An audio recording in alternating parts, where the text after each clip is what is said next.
ఇటోడు పడతాను ఎక్కడ ముసలోడు పడతాను మూతి కొట్టడం పోరాటం చేయాలి. భర్తను మించిన వాక్యం భార్యకే ఉన్నదా, భార్యను మించిన వాక్యం భర్తకే ఉన్నదేనా? కట్టెలు కొట్టి బతికినా కాపురం మేలన్న, పుల్లలు కొట్టి బతికినా పురుషుడే మేలన్నరేనా? ఇక బతకున్న భర్తను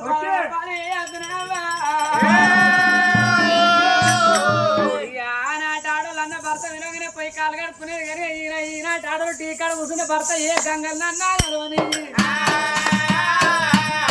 నువ్వు తింటే మీరు పంచమండి అంటారే.